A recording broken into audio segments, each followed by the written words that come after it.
In today's show, we're going to look at all of the games, 11 of them, from Wednesday. Talk about what we saw, what's important, what's not. Michael Bolton.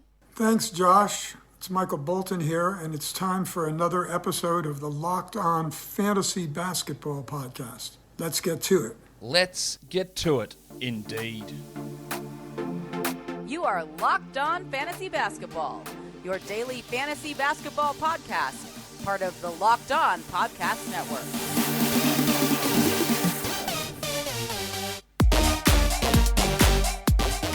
Hello and welcome to the Locked On Fantasy Basketball Podcast, brought to you by Basketball Monster. My name is Josh Lloyd and I am the lead fantasy analyst at basketballmonster.com and at Yahoo Sports Australia. And you can find me on Twitter, as always, at redrock_bball and on Instagram at Locked On Fantasy Basketball. Today's episode is brought to you by NBA Top Shot, the official licensed NFT of the NBA. Connect with a community of hundreds of thousands of NBA fans. It's a way to upgrade your experience as an NBA fan. Thank you for making Locked On Fantasy Basketball your first listen every day. We are free and available on all platforms. There's a ton of news, some big news. Actually, it's not a ton of news. There's some big news and regarding Kyrie Irving. And then there's 11 games that we've got to talk about. So, Gilly, Warnie. Let's get it on, Gilly. Kyrie Irving's available. It's back. Happened. They are officially announcing this tomorrow, but Kyrie Irving will be able to play in home games, effective Thursday. Their first home game is Sunday. It's happening. It's on. He's back. So you're going to get Kyrie for these last 9 games of the year. There are a couple of back-to-backs in there, but Kyrie's not hurt. I don't think it's just going to be routine that he sits down all these games. They need to win games. So, yeah, good luck. Congratulations. Didn't expect it to just quickly turn like that. I thought it would be resolved for the playoffs. But here we are. Kyrie's back. Who does it hurt? Well, it hurts the overall value of Seth Curry. Hurts the overall value. Well, Seth's not even healthy. But when he's back, it hurts the overall value of Goran Dragic. It hurts the value of Bruce Brown. Drummond, Aldridge, all those sort of guys. It's going to be just KD and Kyrie driving the ship. And there you go. He's back. He's ready to go. Love it. If you've got him, you love it. It's been such a roller coaster ride all season. Not playing any games. Back for road games. Maybe back for home games. No, not back for home games. And now back for home games. And that's where we're at. Bad news. Chris Middleton is out tomorrow. Again, with this wrist issue. So that's 2 in a row that he will have missed. That is obviously very, very far from ideal. His replacement last game was Wes Matthews. The guy you would want to stream is Pat Connaughton. Maybe a little bit of Grayson Allen there. Then you get Hill and Matthews as those backup sort of players. But the 12-team option's going to be Patty Connaughton for that game. Well, out of nowhere, Larry Nance is set to return. No word on practicing, one-on-ones, contact, no contact, 5-on-5s. He's just back. He's probable for tomorrow. Brandon Ingram is doubtful. I don't think this makes Jackson Hayes a drop. I don't think it makes Nance an add.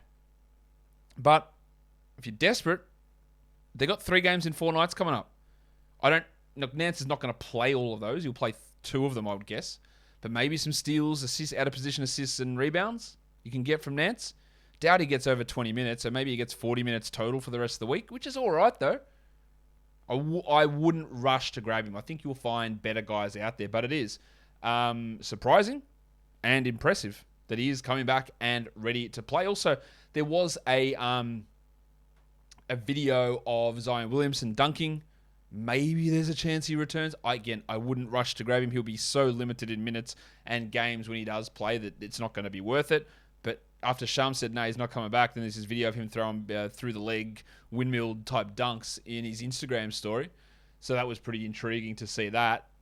We all want him to play. Like, he's bloody exciting when he plays. Hopefully, he's back out there, but I wouldn't, at this point, I wouldn't be holding my breath on it. Let's leave it there.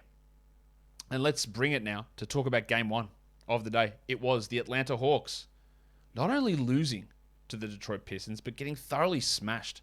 122-101 is the final score. It was a back-to-back for Atlanta. They sat Danilo Gallinari, the Italian cock. His hands were right off. Hands off my cock! Which was disappointing. I thought he would play. They need the wins. Obviously, they lose to bloody Pistons by 21 points. With Gallinari out, they decided to start Timothé Luwawu-Cabarrot For what reason? I reckon I might swear in this show a lot, so kids, this is just a blanket warning. I got no fucking idea why they're starting him. What's the point? Like, what's the point of this bloke? Has he done anything positive all year? No, he hasn't. I tell you who you should have started. The bloke that you picked in the first round who came in and dropped 11 and 7 in 25 minutes, Jalen Johnson. Thought he was pretty impressive. Yeah, this Lloyd Cabarrot stuff's bullshit. No need for it. Johnson might get some opportunities moving forward. I don't think we need to get too interested in it, but I think for a dynasty league, a Johnson-Okongwu front court is probably the future for the Hawks. Collins, Capella, don't think so. Going to be really interesting to watch how that develops. Hunter played 26 minutes. He blew balls to us again. 15-3 and 1. No steals, no blocks. While it was a stinker from Bogdanovic, who was questionable heading in. 28 minutes for Bogdan. 13 points on 31%. He did have 2 steals, but only 2 boards and 2 assists, while Vanderpants stunk even worse. 8 points on 25% with 2 rebounds, 2 assists. His numbers, Kevin Huerter, they have been all over the shop, up and down. He is a guy to roster, but man, it's frustrating. While Clint Capella, this bloke's just not good anymore. 1 point in 17 minutes. Missed all 5 of his shots somehow. Didn't block a shot. Had 9 boards. He's outside the top 100 for the season. He's getting consistently outplayed by Onyeka Okongwu, even though most nights Capella plays more minutes. Maybe Capella was still feeling the effects of the illness, and that's why his minutes were limited. But just sit the... Oh, Jesus. I almost dropped a real rude one. Just sit him down. Like, there's no need to play him. There's no need to... If he's sick, like Okongwu is... If he's not better, he's at least within 5% of what his production can be. Bring Jalen in as the backup. All right? I don't get why you're forcing this bloke through these minutes. As for Okongwu, 21 minutes, 11 and 7, 2 blocks. He's really good.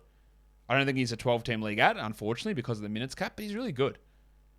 You have to hold Capella, but geez, that stinks. Hey, Trae Young had 21, 2 and 9. Not his best night, but still not bad. For the Pistons, Jeremy Grant returned. He played 22 minutes. Must have been tired. 21, 8 and 4 with 2 threes. A really good Jez Grant game, while Cade Cunningham had 17, 6 and 8. No threes from Cato, but a steal and a block.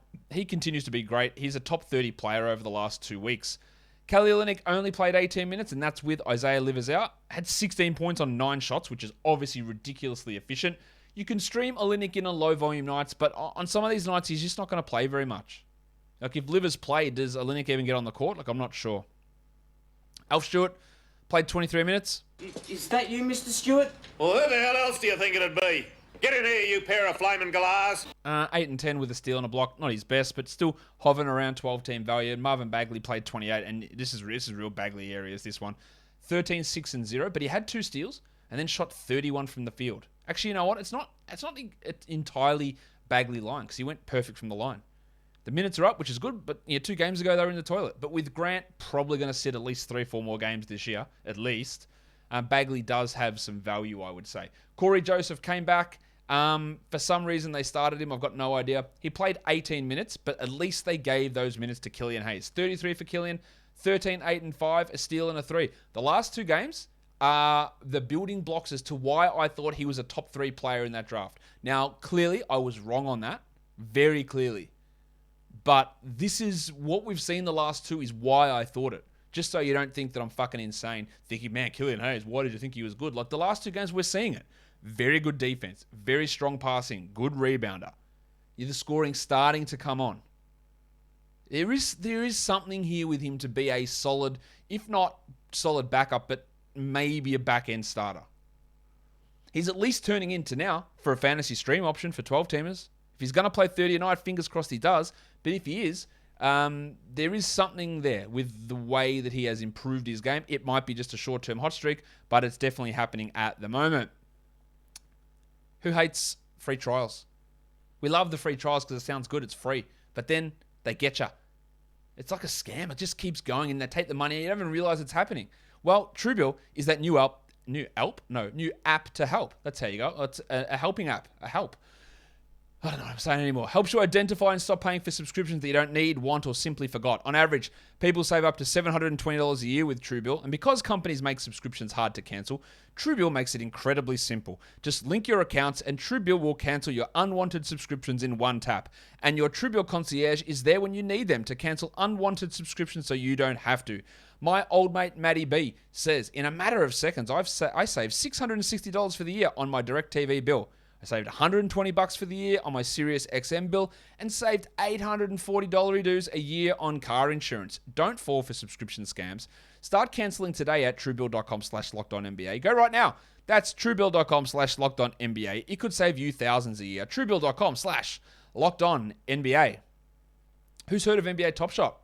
NBA Top Shot is the official licensed NFT of the NBA. Helps you connect with a community of hundreds of thousands of NBA fans and upgrading your own experience as an NBA fan. So what is it? It's a future of NBA fandom. It's a mix of trading cards, except instead of static images on cardboard, they're little video clips that you hold as a licensed NFT. It's like the stock market. Value goes up and down. You trade in players' moments based on how they're performing. And it's also like fantasy sports in terms of you try to predict, hey, which rookies' moments do I grab? Who's on the downturn? Who's on the upswing? How can I get them for cheap? That's what it's all about. There's investors in the company like Kevin Durant, Mickey Jordan, Will Smith, and Tyrese Halliburton, Harrison Barnes, Cole Anthony. These guys are all avid Top Shot collectors. Yeah, people will ask, why would I bother buying a highlight when I can just watch it on YouTube? Well, it's not just about watching that highlight. Yes, we can just watch it on YouTube. That's fine. It's not just about that. It's having an ownership stake in what's akin to a stock market for the NBA's greatest highlights. If you sign up for Top Shot today, the best way to start is getting yourself a starter pack. You can even pull an NFT of a superstar like LeBron or KD, or star rookies like Cade Cunningham or Evan Mobley for just $9. And if you didn't pull your favorite player from the starter pack, you can snag moments from the marketplace that appeal to you. So check out Top Shot, NBA Top Shot. You're going to love it. Get involved. All right, let's go to the next game. The New York Knickerbockers and your Charlotte Hornets. The Knicks, big win on the road without Julius Randle. It's a big win for them. Not that they're going to make the playoffs necessarily, but it's huge to get it. The big fella, Obi Toppin. I don't want to hear any more about Obi-Wan. He just basically played Julius Randle 40 minutes, 18, 11, and 6, a steal and a block. Hit 2 threes. Last game, he got into foul trouble, so the minutes were low. As long as Randall's out, and we don't know when he's returning, Toppin's a great stream. Alec Burks played 33 minutes. Alec Burke. 17, 7, and 3, 2 steals and a block, while Rowan Barrett is a great Rowan Barrett line, apart from the lack of defense, but 33 and 3, 53 from the field, and 88 from the line. There was no Mitchie Robinson. He was resting, so they started Jericho Sims. Simsy played 26 and had 10 and 3, while Taj had 12 and 5 and 22 off the bench. Yeah, Sims is the guy that I would prefer if Robinson's out, but they're probably just going to be back-end guys or deeper league players. The disease scrotum had just 12 points on 29%. That's Evan Fournier. And 7 assists there. That reminds me. I go in here and I try to do my best to try and pronounce things as best as I can. And I made a point that forever I was calling him Evan Fournier. And I said, the bloke's French, right? His name is not Evan. It's not Evan. It's Evan. That's to me how it's pronounced French. It's not Evan Fournier. It's Evan Fournier, right? So I try to say it like that. But I was talking to my partner because we're headed to France. This is a complete sidebar here. We're going to France in a few weeks. And I was talking about restaurants that I'm booking in. I said, hey, I booked this in a place at a Michelin star restaurant. She goes, what are you saying it like that for? I go, that's how it's pronounced, yeah? Michelin? She goes, isn't it Michelin? No, I don't think so. Isn't it? Michelin is the Americanized or English version of the tire company, which of course is who makes the guide. But if you're saying it French-wise, which isn't it Michelin? I don't know. Maybe I lost my mind. That is completely off topic. If you've got a comment on the Michelin debate, drop it down below. I'm all for bullshit. Let's get into it. Emmanuel quickly, 21 minutes. 10, 5, and 7 in 21 minutes. The minutes are coming down, which is not great. But it is still useful enough to hold. Let's leave it that way. It might become a little bit tenuous if some of this production does drop off, but for now, it's fine to keep holding Emmanuel quickly. I think. I just wish they would give him a bigger role and more minutes, but they're not. But he's still producing, so it doesn't matter that much. I don't think. For the Hornets, LaMelo, 32, 9, and 5 with 6 threes, 12th ranked player over the last 2 weeks. He was struggling at one point a few weeks ago. This is huge. 49 fantasy points. Bridges, 15, 5, and 9, and Rozier, 18, 3, and 3. So all the big guns get it done. Rozier not as much as the other two. While PJ Washington just continues to be right on the edge. Right, edging his way either in or out of fantasy leagues. 10 is not good. 2 threes is. 2 steals is. 1 block is. But 2 rebounds is shithouse. Like, what is he as a player? He's a bloke that you can't drop, but you also don't feel great about holding. I think you do have to hold him. Oh, by the way, you know that I've been banging on about dropping Kelly Oubre for a long time? He had 3 points in 5 minutes. Oh, I've also been banging on about Montrezl Harrell because I don't think that either of these guys are very good. James Borrego apparently realized that today. 5 points for Harrell in 13 minutes. Now, this could very easily change, but Oubre, it won't. It's very much in that direction, and it's been going that way for about 3 weeks. You don't have to hold those blokes. Isaiah Thomas, yeah, he's got a role of some description. 5 points in 12 minutes, while Cody Martin had 4 and 6 in 26, and Mason Plumlee 7 and 9, who are just really fringy 12 guys, probably more 14-team league players, would be my guess.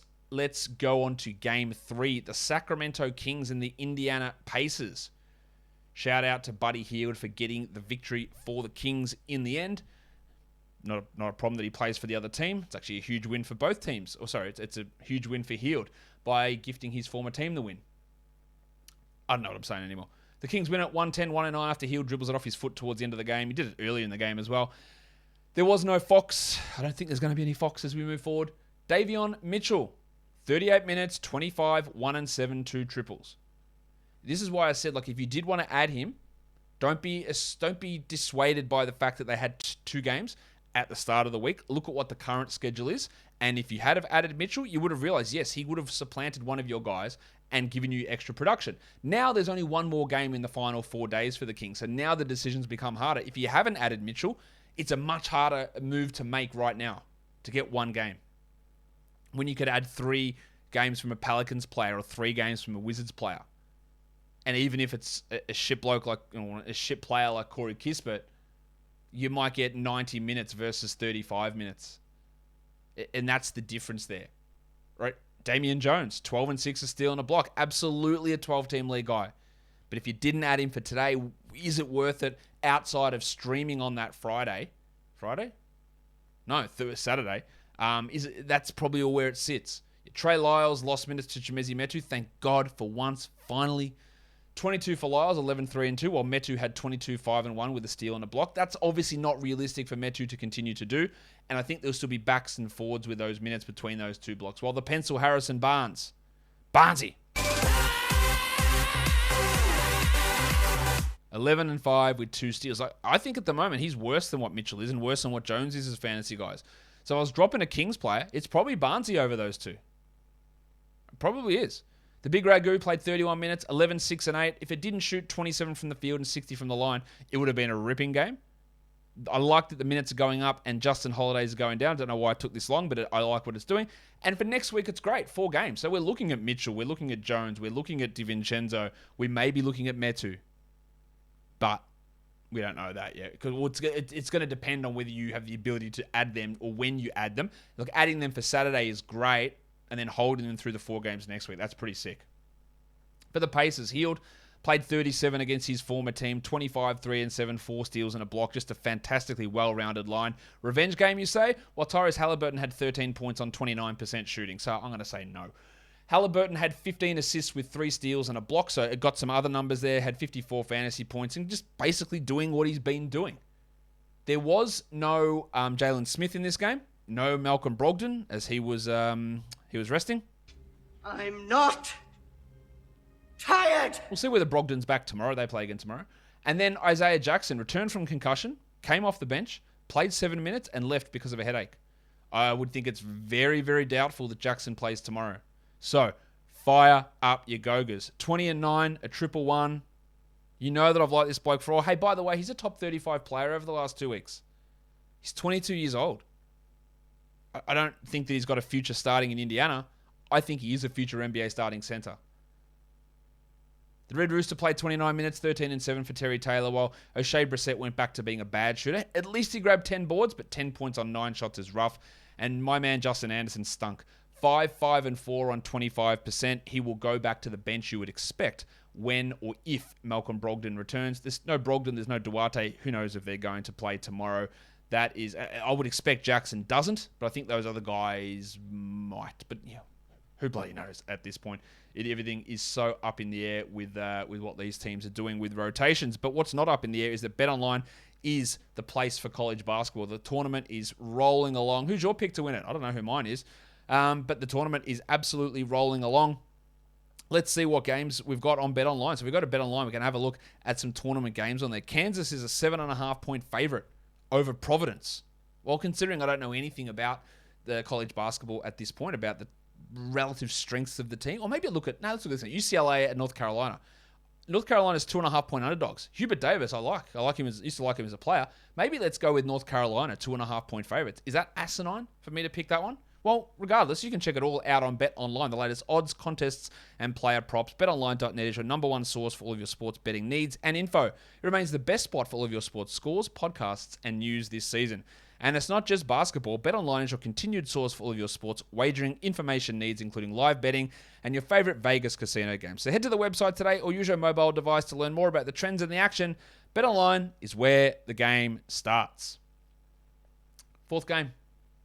The Nets and the Grizzlies. The Grizzlies without Ja Morant. Somehow, again, they get it done easily. 132-120. It wasn't looking like that early in the game, but it ended up that way. Kyrie, 60 fantasy points, 44 minutes, 43 points, 6 triples, 8 assists. Just a gigantic game. He is, of course, over the last 2 weeks, the number 1 ranked fantasy player. He's number 5 for the season. Yeah, pretty good asset to have on your fantasy squad, considering now the rules have been relaxed. Kevin Durant, 40 minutes, 35, 11, and 8, 2 steals, 2 blocks, a monster from him as well. And Bruce Brown, the Shark, was also really, really good. Baby Shark, 13 and 7 with 4 blocks. Big minutes for Drummo, 28 of them. Didn't really blow us away, 15 and 5, but until Aldridge is back, he's got that value. While Claxton had 7 and 5 in 20. That's what you much prefer Drummond to Claxton. Patty Mills, holy shit, what a decline it's been for him. 25 minutes, 0 points, 1 rebound. That's Tony Snell type stuff. 0 of 4 from the field, while Kessler Edwards started with Seth Curry out, played 20 minutes. James Johnson looks terrible. Nets beat reporters are going off, just complaining, where's Blake Griffin? Surely he's better than James Johnson. And, you probably have to agree with that. Johnson has looked terrible for big stretches of this season. For the Grizzlies, it's a good day when the wave pool goes off. 27 minutes, 23.6 triples, 1 assist, 0 steals. That's disappointing. But 62%. I don't know whether Jar's going to play tomorrow. He looked pretty active and lively on the bench in this game, so maybe he's going to play. But Melton's a good stream regardless. Tyus Jones, just keep holding him until we get news on Morant. 16 with 10 assists. And Dylan Brooksy Brooks.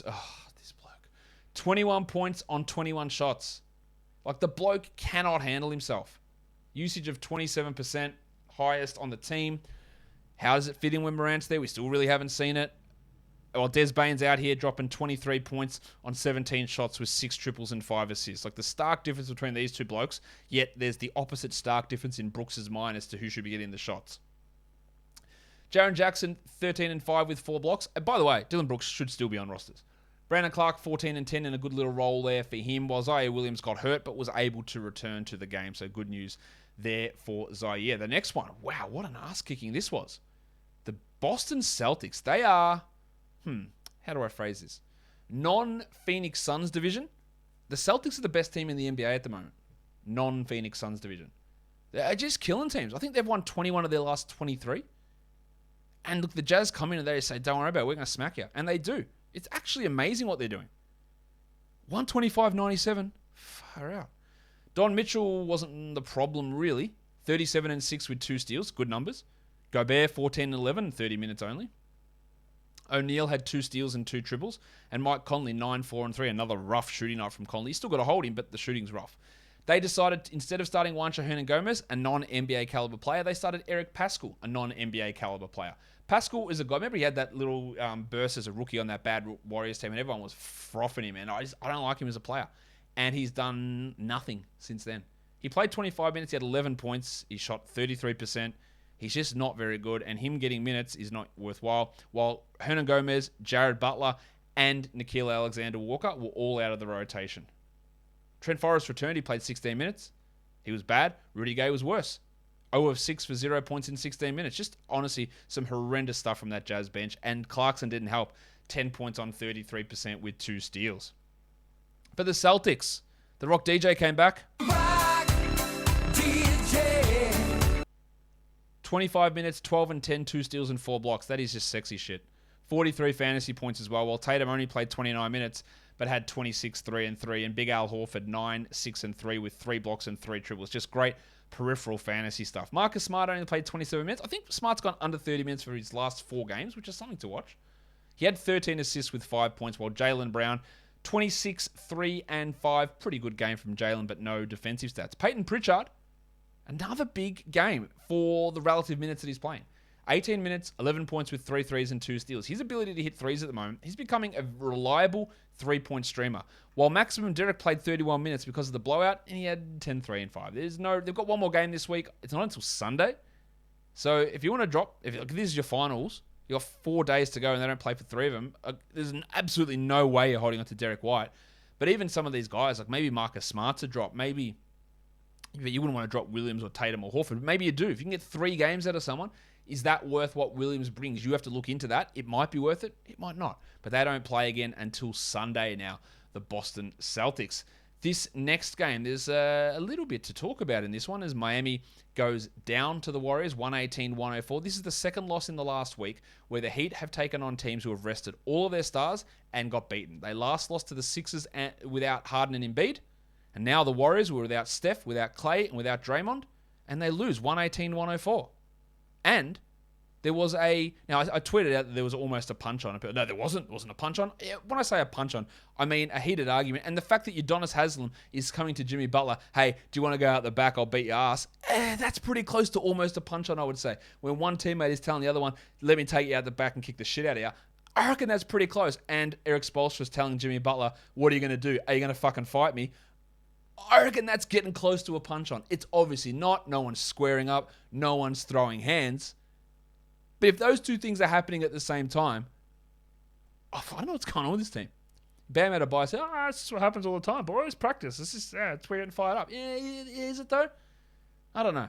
It was weird. It was very, very weird to see. Let's hope nothing major comes of it. Can't wait for Miami to pay Jimmy Butler $55 million a year in 5 years' time. But yeah, just a terrible loss. And I know people say, they don't care. They're just trying to dodge the Nets. That's cool. But you might want to not start losing to horrific teams. You should just... Are they actually tanking for... I don't know. I'm not convinced that's what happened. For the Warriors, they were without Clay, Dre, Steph, Otto, Jim Wiseman, Iguodala, and they still smacked them. Which is great because they've been losing winnable games. Like the one they lost yesterday to the Magic. Jordan Poole played 39 minutes, 30 points, 7 triples, and 9 assists. Jordan Poole is the 23rd ranked player over the last 2 weeks. He has been on fire. The value for him is amazing at the moment. Well, Damo Lee, finally something went in for him. I think he'd been at like 10% shooting in March. 22 points, 31 minutes. Don't read into that. Well, Andy Wiggins also started out slow and ended with 22, 3 and 1, one of his better recent games. Gaz Payton played 27. The doctor did. He grabbed a steal. He shot 83%. He's actually a really, really underrated source of field goal percentage. His numbers are through the roof this year. But really, you want him for that and for his steals. While Kuminga had 22 and 5. It's a little blue ballsy because there's no threes, there's no steals, no blocks, and he went 4 of 8 from the line. But still, some numbers that have viable stream value. While Moses Moody... When you look at Moses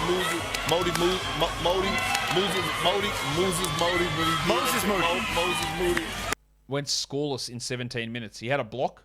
That was it. But he's not really having any value here with Steph out. 19 minutes, for Bielitsa with 6 rebounds and 5 assists. He's somehow stuck in the rotation despite some horrific performances. For the Heat, Lowry, it's back on track for him. 44 fantasy points, 26 points with 6 triples and 9 assists on 64%, while PJ Tucker had 7, 9, and 4, and Jim Butler hit 2 threes, which is just amazing in itself. 20 points with 2 steals, and Bam Adebayo 25 and 9. So some good numbers for them, just a really bad loss. Dunk Robinson dropped in 4 triples. That's why you stream him in. And then you can move on from him. You don't have to hold him. And Victor Oladipo. Okay, guys. Yeah, let's do it. Get that garbage out of here! And I'm only doing it because, again, I said I would not recommend in a million years adding him. 7 points in 20 minutes on 27%. He's just... This is... Burn it into your heads. All right, burn it into your heads. Sometimes it'll work out. Very rarely will it. When guys come off month-long, 12 months in his case, injuries that require surgeries, multiple surgeries at sometimes, and onto your lower body, and you were struggling before that injury anyway, it's just not going to work out at this point of the year. Markel Fultz, Victor Oladipo. We'll see what happens if Maga Porter Jr. returns. Yeah, Brook Lopez looked pretty good last game. The first few weren't as good. He has sort of bucked that trend a little bit. But if your general rule is, I'm just not doing it with these guys, I think in general, you're going to come out in front pretty easily. The Winter Soldier was shocking. 0 points on all 5 missed shots. 15 minutes for Max Strus, not much going on there. Caleb Martin played 10 minutes. Again, just a very, very bad performance from this team. The Suns, they do it again. They were down in this one. Now, at the start, I had them in the best bets as they were 1-point favorites. And I went, that seems too low. They're too good for this. And then it started out and Minnesota was up. And I went, I fucked that up, didn't I? But no, I didn't. Because they come out and still get the win, 125-116. We are circling tomorrow as Chris Paul return date. I don't know how accurate that report is, but that's what we're circling. So we will see. Ayton was massive, 35-14. That's a huge game in 35 minutes against Towns. Landry Shamet actually did something good. 19 points with 5 triples, but he's going to lose basically everything when Chris Paul returns. 32 minutes from Cameron Payne. 13, 4, and 9. It was a risk if you dropped him for Chris Paul like I did. So far, it's bit me on the dick. Hopefully, it doesn't as we move forward. But until we hear the news on Paul, a general rule is going to be hold him. But again, I made the decision to drop. It's all individual circumstance and what your appetite for risk is. Jay Crowder only 24 minutes, but he had 2 steals and 2 blocks, while Torrey Craig played 26 and had 5, 5, and 4. Good times might be over there with Craig. While Mikal Bridges just coming in and just subtle tanking your free throws, going 40% on 5 attempts. That's rough. Booker had 28, 3, and 7. Just another strong game. Got to the line 16 times. It's a lot of times. The Wolves. Towns, 15, 11, 3 blocks. Not a bad game from him. Not the best game, but not a bad game. Pat Beverly, 31 minutes, 9, 5, and 6. Just sort of doing Beverly things without the defensive stats, while Goose had 19, 4, and 4. And Jared Vanderbilt, 26 minutes, 12, and 12, and a steal. Like, I don't know what more you needed from him. That's sort of what he brings. Beasley had 15 points with 4 triples in 23. You cannot trust him for a second. While D'Angelo Russell, oh man, that's rough. 6 points on 33%, 27 minutes. I think he might be carrying something here. And by carrying something, I mean an injury. He's not right at the moment. I think he's going to be better than this. I wouldn't drop him, but it's a little rough. Prince had 10 points with 2 threes in 18 minutes. He does have some stream value. Not an absolute must-roster bloke, though. While Naz Reid, 17 minutes for Nazareth. 10 points at 111. Just getting it done again. He's been really, really good in limited minutes. The next one is the Orlando Magic and the Oklahoma City Thunder. The Thunder win it easily in the end. 118-102. The Magic were obviously tanking. They sat down Wendell Carter. They played Jeff Doughton 30 minutes. That's how you know it's a tank. 4, 3, and 3 for Doughton, while Iggy Brzdakis had 3 points on 13%, and Admiral Schofield had 6 points on 25% shooting, and all those guys got at least 22 minutes. That is how you tank. Mo Bamba only played 22 minutes, but still had 11 and 10. We want more minutes. We're just not going to get them. And Chuma Okeke played 35, 19 points, 5 threes, and a block. Looks to be a 12-teamer. Cole Anthony, 17, 5, and 11. But for the Magic, they play one more game this week. So I'm debating in my league, do I drop a Magic guy and pick up a Pelicans player? Do I pick up a Wizards player? Is 3 greater than 1? Yes. Is it enough to drop Cole Anthony? I'm considering it. I'll see what happens at the end of today, but I'm considering that. Roderick Hampton had 14 and 7 in 30 minutes. Mo Wagner 13 and 8 in 26, but that's with Carter out. But some interesting numbers there from Okeke. Better one from Hampton, and the fact that if Jeff Doughton plays, they're trying to lose. For the Thunder, oh man, the inconsistent. We knew Shea was not going to play. Like, that was absolute dog's balls. That one, the old DB for Shea not playing. Like, it was just obvious as shit. They started Pokusevski. He had 6, 8, and 4, 2 steals and 2 blocks. Great numbers across the board. Bad field goals. That's the Pokusevski story. And then instead of Trey Mann completely lighting it up, he was still fine. 21, 2, and 1. Like, lack of peripherals hurts. It was the salt flake, Theo Maledon. 25, 4, and 6, a steal and a block. 69% Giggity for Maledon. You can't trust that from him, but big minutes. And then my man Isaiah Roby, my guy, could you not have done this when I said you're a great ad for the week? 33 minutes, 21 and 7, 4 assists, 2 steals, 2 blocks, 3 triples. These numbers are why I said, man, we've got to go grab Roby. And then they played him 10 minutes. So I'm very hesitant to say go grab Roby. But I did talk about this on the pregame show, I think, today, where I said, without Shay, it actually helps Roby because they don't play Baisley at center anymore. And that helps Roby get the minutes up. We'll see what happens next game with Shay back, but that's bloody enticing. Olivier Sarr, the incantation, played 19 minutes. It's Leviosa, not Leviosa. While Baisley struggled, 10 points in 29, bad percentages, and Wiggins had 8 in 22.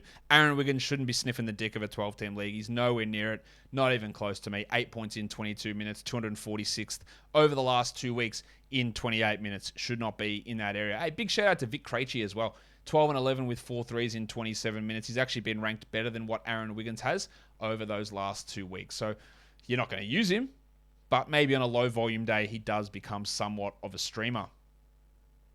The Rockets, the Mavs. The Rockets kept this close. The Mavs pulled away late. 110-91, Dallas wins it. The delicate dancer, Alperen Şengün. It's a delicate dance in just 17 steps. Now you know, hopefully, from watching him the last couple of weeks, you know why I liked him as a prospect and why I do like him as a fantasy guy. The problem has just always been minutes, and it continues to be minutes. But 14-11 with 2 steals is great.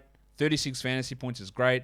Top 100 over the last 2 weeks. An excellent stream guy. I don't feel super confident about saying must roster, but it's looking better. Cousin Kev had 11, 4, and 5, and the Crucifix played just 27 minutes. Christian Wood with some foul trouble, 12 and 10.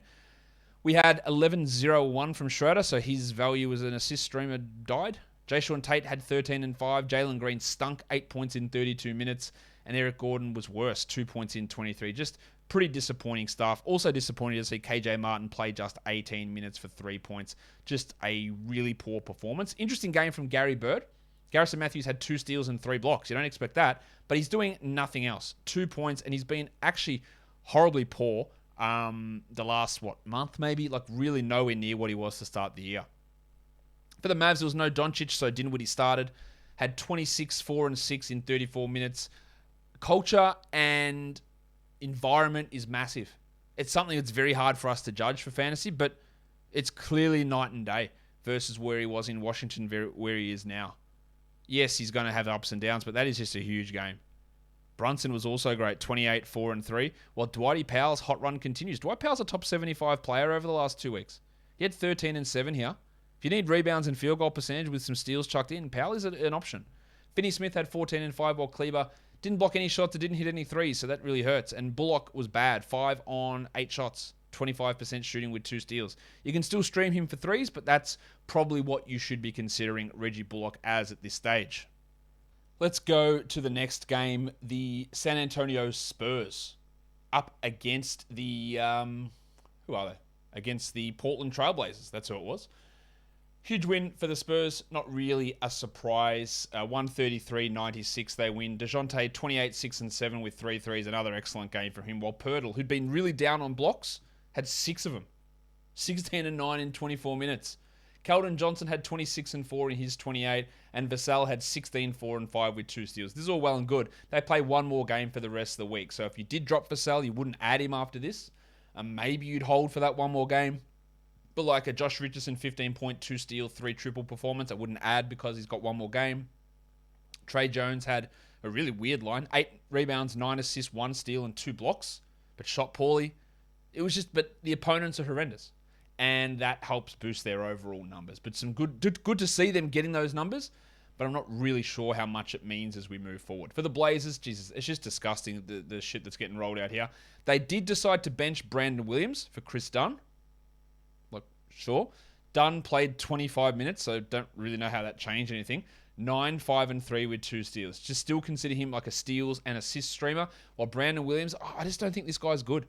7 points in 25 minutes, 23%. No threes, 3 assists and a steal. In points leagues, maybe you stream him, but I'm not convinced these are must-hold in 12s. Josh Hart was out. Alabi started, had 2, 1, and 1. No value in him. And then Justice Winslow left after 7 minutes. Winslow had been dealing with Achilles soreness, and he left with calf tightness. I would expect that is his week over. Maybe he's out for the year, I don't know, but they play Friday, Saturday back-to-back. At the very least, he's missing one of those. I think he's going to miss both. Drop him. Drew Eubanks, 20 and 9, 2 triples. Big game from Drew, but his 10-day contract expires today. So are they going to actually bring him back? If they do, yeah, you love holding him, but who knows? I don't know what they're going to do. Greggy Brown blocked 2 shots, 27 minutes. Watch him.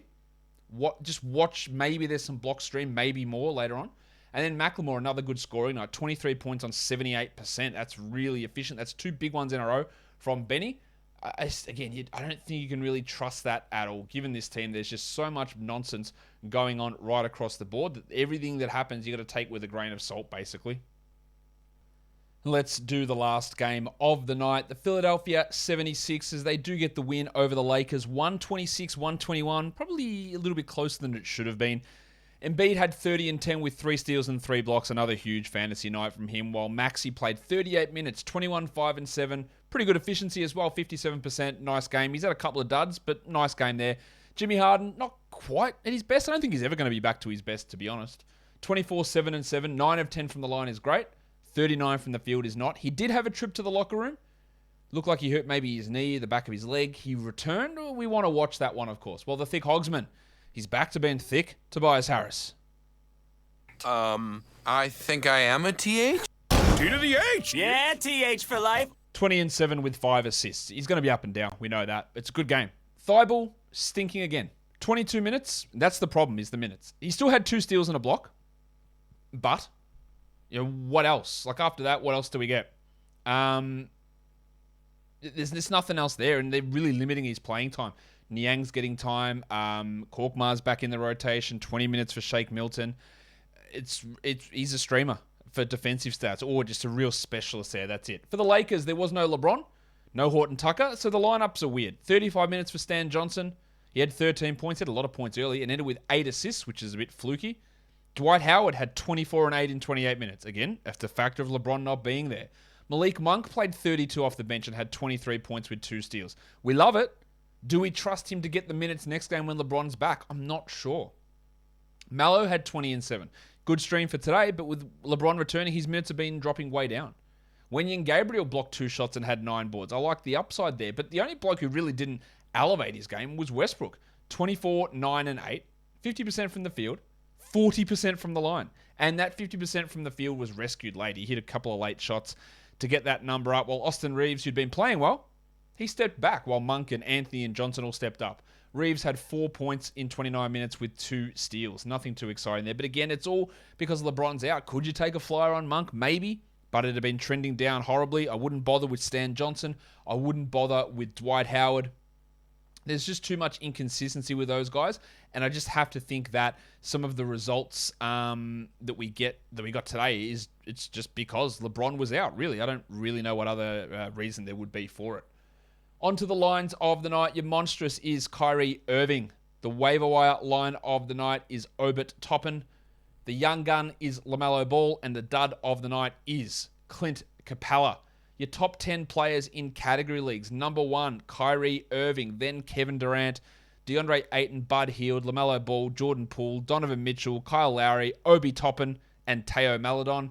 Your top 10 players rostered in under 50% of leagues. Toppin at 1. He's a stream while Randall's out. 2 more games this week, I think. Maledon, I wouldn't read into that. Davion Mitchell, yeah, it was great. 1 more game in the next 4 days. That is the problem now with him. If you didn't grab him for today, it's a little bit iffy. Roby, I don't trust it, but it was good, so maybe. Damian Lee, no. Chemezi Metu, probably not. Melton, yes, they play tomorrow. That's a great ad. Vic Krejci, don't trust it. Ben McLemore, don't trust it. And Stan Johnson, I don't trust that at all. And your top 10 players in points leagues, Kevin Durant, Kyrie Irving, DeAndre Ayton, Joel Embiid, Tyrese Halliburton, Buddy Hield, Don Mitchell, LaMelo Ball, DeJounte Murray, and Isaiah Roby.